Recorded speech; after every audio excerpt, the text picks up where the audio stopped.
Assalamualaikum warahmatullahi wabarakatuh. Hai adik-adik mahasiswa, apa kabarnya kalian hari ini? Semoga semuanya dalam keadaan sehat walafiat. Amin.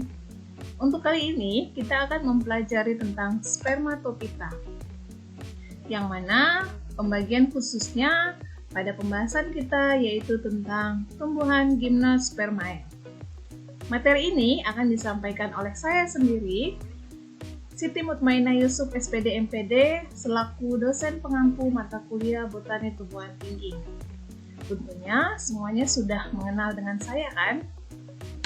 Oke, baik. Sebelum kita masuk ke materi Gymnospermae, terlebih dahulu ciri-ciri dari spermatopita. Nah, sekarang ciri yang pertama, memiliki salah satu organ yang berfungsi sebagai alat perkembangbiakan, yaitu biji. Ciri yang kedua, biji dihasilkan dari bagian bunga yang disebut strobilus, yang di dalamnya terdapat embrio. Ciri yang selanjutnya, alat kelamin atau biasa disebut strobilus terpisah antara jantan dan betina. Tubuh telah memiliki organ secara lengkap, yaitu akar, batang, dan daun sejati. Ciri selanjutnya, cara hidupnya fotoautotrof, yaitu organisme yang dapat menggunakan sumber energi cahaya untuk mengubah bahan anorganik menjadi bahan organik. Sedangkan ciri yang terakhir yaitu reproduksi melalui penyerbukan atau polinasi dan pembuahan atau biasa disebut dengan fertilisasi. Nah, sekarang kita sudah paham kan tentang ciri-ciri spermatopita. Kita lanjutkan tentang materi klasifikasi spermatopita.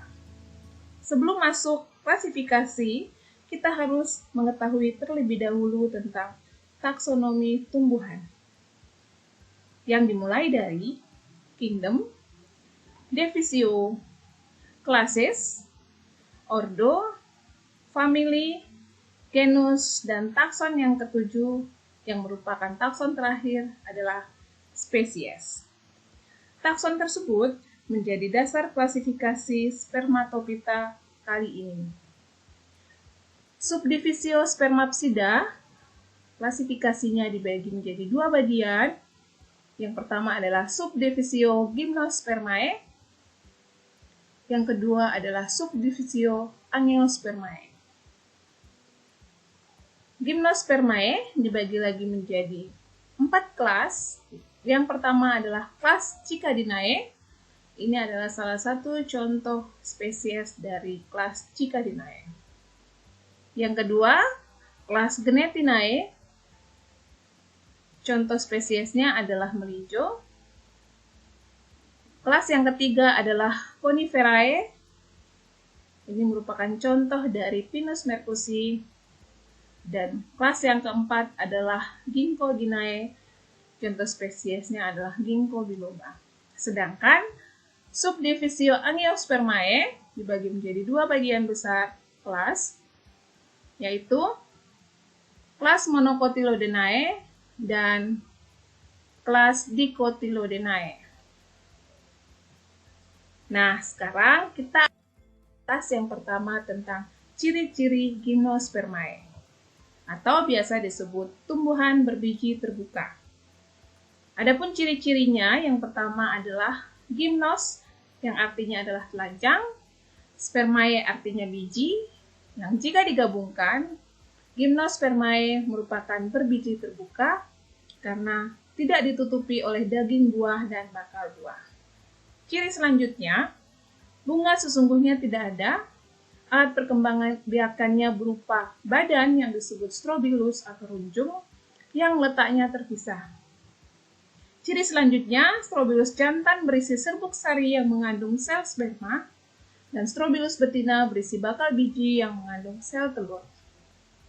Ciri keempat, pada umumnya merupakan perdu atau pohon karena batang dan akar berkambium sehingga dapat tumbuh membesar. Ciri selanjutnya, daunnya jarang yang berdaun lebar, tebal atau berbentuk seperti jarum dan kaku.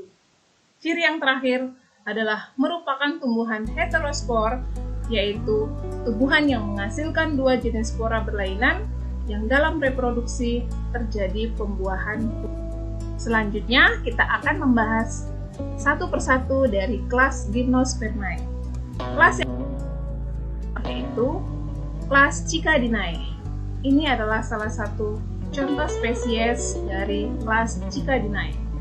Adapun ciri-cirinya, yang pertama, akar pada bagian tanaman ini adalah serabut. Batangnya tidak bercabang, tinggi batang dapat mencapai 10 meter dan daunnya tumbuh di ujung batang. Daun menyerupai palem, daun tersusun roset batang yang daun muda tumbuh menggulung menyerupai tumbuhan paku. Strobilus atau alat kelamin tumbuh pada ujung batang. Strobilus betina berbentuk pedang dan Strobilus jantan berupa runjung berbentuk kerucut. Merupakan tumbuhan berumah dua atau biasa disebut dioecious, yang artinya dalam satu pohon hanya memiliki Strobilus jantan saja atau Strobilus betina saja. Biji terbuka dan dihasilkan oleh Strobilus betina.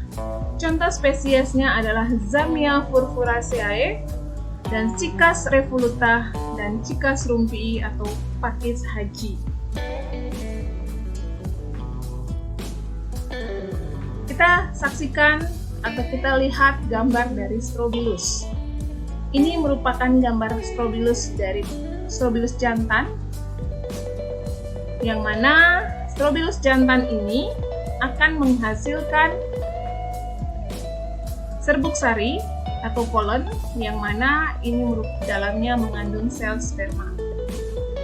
Strobilus yang kedua adalah Strobilus betina, bentukannya seperti ini, yang mana jika mengalami pembuahan atau fertilisasi adanya sel sperma, maka dia akan menghasilkan calon individu baru. Kan di kelas Gnetinae. Ini adalah salah satu contoh dari kelas Gnetinae, spesies dari Gnetum genemon atau melinjo. Adapun ciri-cirinya, akar. Anggota kelompok ini berupa perdu, liana atau tumbuhan memanjat, dan pohon yang berakar tunggal. Batang memiliki banyak cabang, tetapi cabang itu seringkali tidak bersambung dengan bagian kayu batang hingga mudah terlepas.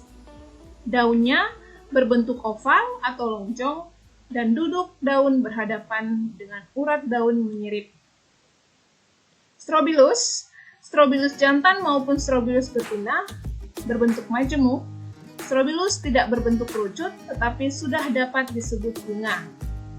Merupakan tumbuhan berumah satu atau monoecious, yang artinya dalam satu pohon terdapat Strobilus jantan dan Strobilus betina.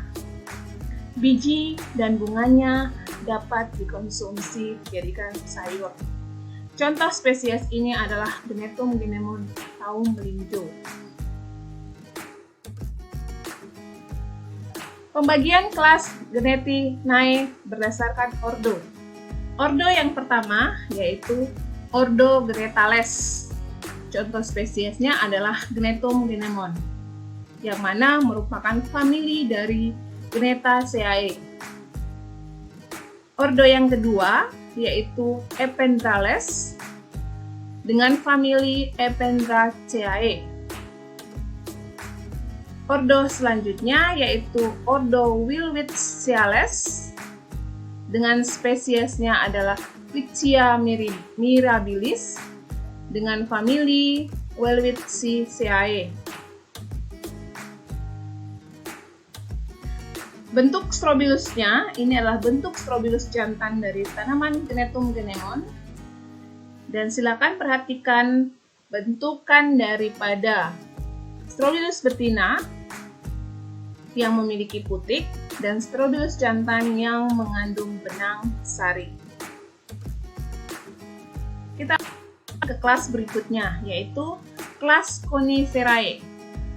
Ini adalah salah satu contoh spesies dari kelas Coniferae, yaitu Pinus. Adapun ciri-cirinya, akarnya berakar tunggang, berupa semak atau pordu atau pohon.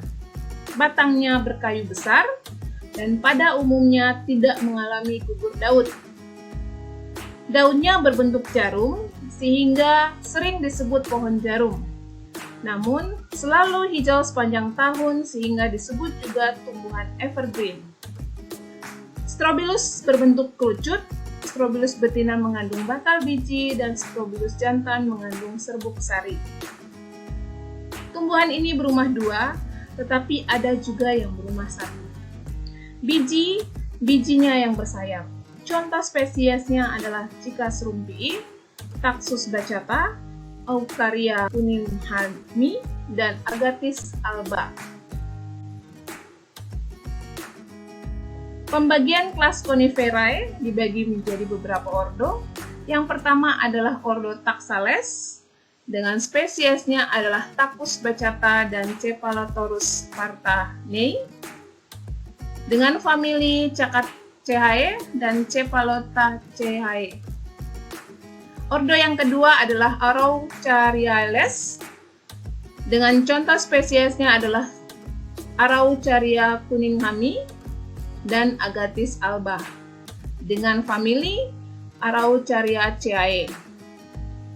Ordo selanjutnya yaitu Ordo Podocarpales, dengan spesies Podocarpus imbricate, dengan famili Podocarpaceae.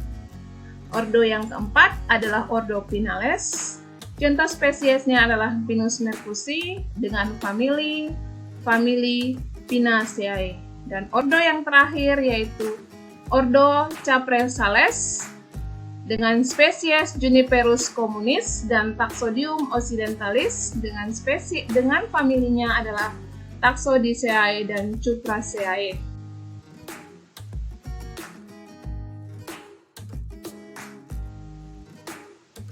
Perhatikan gambar Strobilus pada gambar berikut. Ini adalah Strobilus yang ada pada tanaman pinus, yang mana terdapat polen atau berasal dari Strobilus jantan, dan ini terdapat ovul yang terdapat pada Strobilus betina. Bisa diperhatikan Strobilus jantan bentukannya seperti ini, dan Strobilus betina berbentukan seperti ini. Ke kelas yang terakhir yaitu kelas Ginkgoginae. Ini adalah contoh spesiesnya yaitu Ginkgo biloba. Adapun ciri-cirinya berupa pohon besar dapat mencapai ketinggian lebih dari 30 meter. Batang besar berkayu pada umumnya dan berganglium. Daunnya bertangkai panjang dan lebar berbentuk seperti kipas, dengan belahan yang berlekuk ke dalam dan tulang daun berbentuk menggarpu. Strobilus jantan berbentuk kerucut, Strobilus betina dengan dua ovuli yang berbeda kematangannya. Ovulum mempunyai pembungkus berdaging yang dapat berubah warna.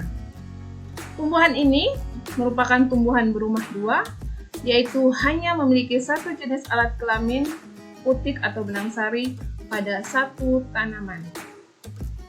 Biji keras berwarna kekuningan, berukuran sebesar kelereng, berbau tidak sedap atau tidak enak. Bijinya mempunyai kulit luar berdaging dan kulit dalam yang keras. Contoh spesiesnya adalah Ginkgo biloba. Perhatikan bagian Strobilus daripada tanaman Ginkgo biloba. Ya, ini merupakan Strobilus dari Strobilus jantannya, dan ini adalah Strobilus betina. Strobilus jantan mengandung Spicrostrobilus, dan Ovulum Strobilus ini adalah Strobilus betina. Silakan perhatikan perbesaran dari gambar Strobilus jantannya, yang mana Strobilus jantan mengandung serbuk sari atau polen, dan Strobilus betinanya mengandung sel telur. Terima kasih. Semoga apa yang saya sampaikan kali ini bermanfaat. Kurang lebihnya saya mohon maaf. Sampai jumpa lagi ke materi selanjutnya. Bye-bye. Wassalamualaikum warahmatullahi wabarakatuh.